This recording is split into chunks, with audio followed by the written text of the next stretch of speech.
বিশ্বকাপ বাছাই পর্বের ম্যাচে প্যারাগুয়ের বিপক্ষে দেখা যায় অচেনা এক আর্জেন্টিনা দলকে বল দখলে রাখা, আক্রমণ করা কিংবা রক্ষণ সামলানো সব বিভাগেই ভুগতে দেখা গেছে বিশ্ব চ্যাম্পিয়নদের। বিবর্ণ ফুটবলের মাসুলও দিয়েছে তারা।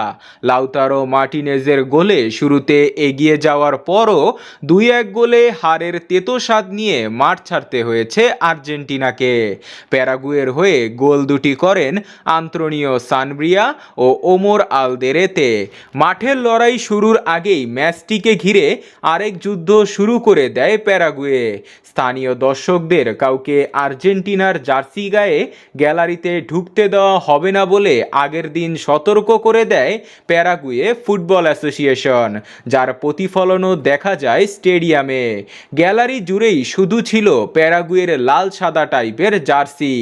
আর্জেন্টিনার জার্সি কিছু ছিল বটে, তবে একেবারেই নগণ্য। মাঠেও তেমন উল্লেখযোগ্য কিছু করতে পারেনি লাতিন আমেরিকার চ্যাম্পিয়নরা। এমন হারের পর স্বাভাবিকভাবেই হতাশা ঘিরে ধরার কথা আর্জেন্টিনা দলকে।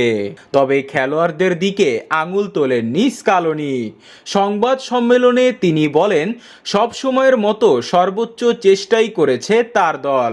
আমি এখানে আমার খেলোয়াড়দের সমালোচনা করতে আসিনি, আমি তাদের সমর্থন করতে এসেছি। আমরা জানতাম এটা কঠিন ম্যাচ হতে চলেছে।